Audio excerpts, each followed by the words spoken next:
Өмір бойы түсінде пайғамбарды саллаллаху алейхи уассаламды көрген әйел жайлы хикая. Тағылымы таңдай қақтырар бір ғажап оқиға біз өмір сүріп отырған бүгінгі заманда қасиетті Сирия жерінде болған дейді. Бұл мұсылман мемлекетінде бүгінгі көңіл құлазытар аласапыран соғыстың басталмаған шағы болса керек.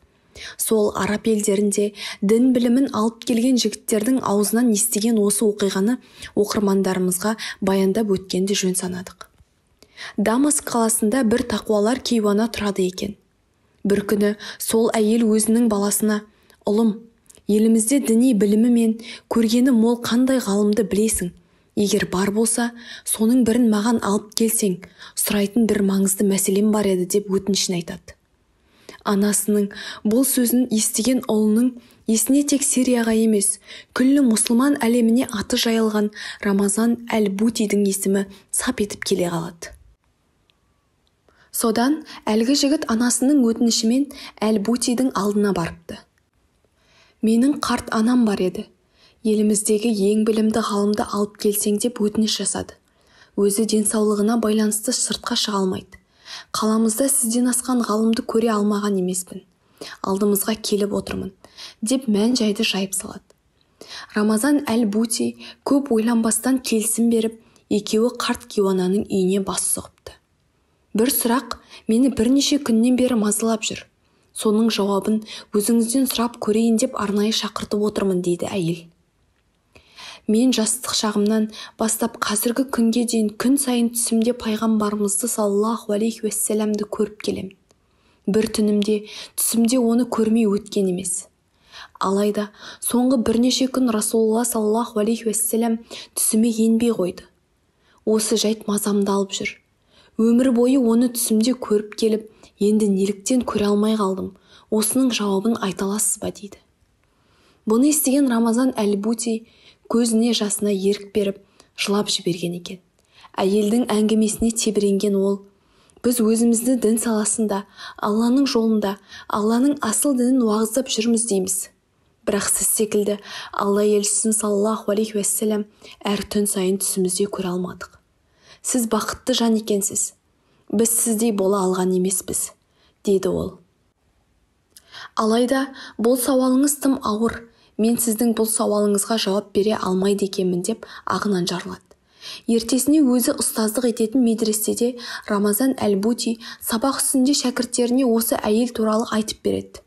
Өмір бойы күн сайын түсінде пайғамбарымызды саллаллаху алейхи уассаламды көріпті деген жайт шәкірттердің де қатты қызығушылығын оятады. Сабақ соңында екі шәкірт орындарынан тұрып: «Ұстаз, рұқсат болса, сол әйел кісінің мекен жайын бізге берсеңіз. Біз оған барып жолығып, күн сайын түсінде пайғамбарды саллаллаху алейхи уассаламды қалай көріп, ондай бақытқа жету үшін не істеді, соның мәнісін сұрап білейік деп едік» дейді. Әл-Бути шәкірттеріне әйелдің мекен жайын береді. Содан медресенің қос шәкірті тақуа әйелдің үйіне бас сұғады. Ол туралы ұстаздарынан естігенін, бұған қатты таңырқағанын және мүмкін болса соның себебін білмекке келіп тұрғандығын жасырмай айтады. «Балалар, бұны білмек болсаңдар, ертең таңертең осында болыңдар. Тек келерде тамақ ішпей аш қарын келіңдер» дейді әйел, қарсылық жоқ екенін аңғартып.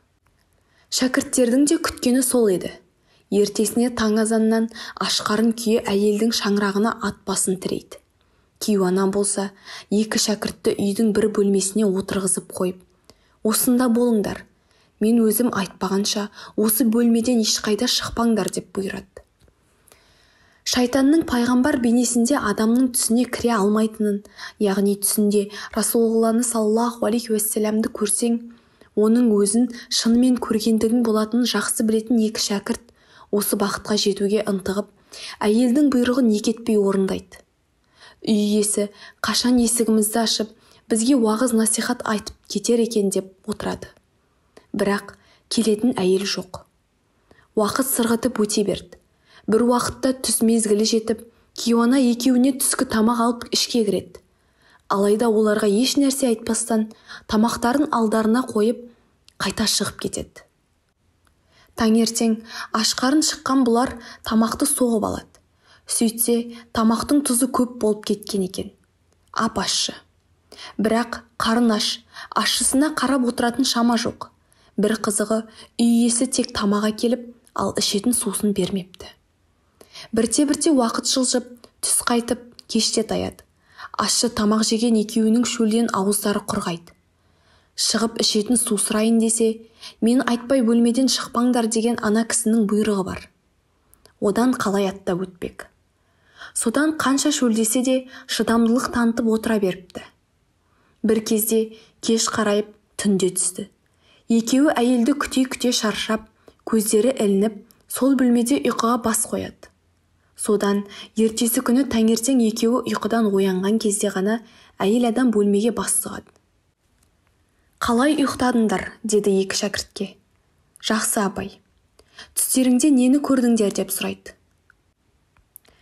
«Кеше тамағыңыз ащылау болып кетіпті. Екеумізде шөлден қатығлап әзер шыдадық. Содан түсімізде су көріппіз. Суды сіміріп ішіп жатырмыз. Бірақ қанша ішсек те қанар емеспіз. Қысқасы, біз бұл түні түсімізде тек су көрдік» дейді екі шәкірт. «Міне, көрдіңдер ме, қарақтарым?» депті сонда тақуа әйел. «Менің сендерге айтпағым да осы еді ғой. Сендер кеше күні бойы қатты шөлдеп, тек суды ғана ойлап едіңдер. Түстеріңде су көрдіңдер. Суды қанша ішсеңдер де қанбадыңдар. Ал мен, Алланың сүйікті құлы, адамдардың ардақтысы пайғамбарымыз Мұхаммедті саллаллаху алейхи уассалам қанша ойласам да, қанша сағынсам да, оған деген махаббатқа қанар емеспін. Ешбір күнім оны ойламай өткен емес. Оның өмірі, нұрлы жүзі, ойлы сөздері, мүбәрак хадистері әрдайым көз алдымда, жүрегімде, ойымда болды. Ешқашан оны есімнен шығарған емеспін. Сүйіспеншілігім оны білген сайын, таныған сайын арта берді. Сондықтан мен күн сайын түсімде Алланың елшісі саллаллаху алейхи уассаламды көрдім. Сендерді таң қалдырған бар құпиям осы ғана» дегенде, екі шәкірт көңілдері толқып, бар гәп Алла елшісін саллаллаху алейхи уассаламды жақсы көруде екендігін ұғынып, әйелдің әсерлі сөздерін тыңдап қалған еді. Кейін осы ғажап ақиқатты бүкіл ел білді. Одан шекара асып, әлем мұсылмандарының құлағына жетті. Талай ұйқыдағы жүректерді су септіргенде оятып, имандылардың Алла елшісін саллаллаху алейхи уассалам одан да қатты жақсы көруіне септігін тигізуде. Шынымен, естіген жанды таң қалдыратын қарапайым ғана шындық. Сізде бұл әсерлі оқиғаны тыңдар құлақ бар жерде бөлісе жүріңіз. Назарларыңызға рахмет. Каналға тіркеліп, лайк басуды ұмытпаңыздар.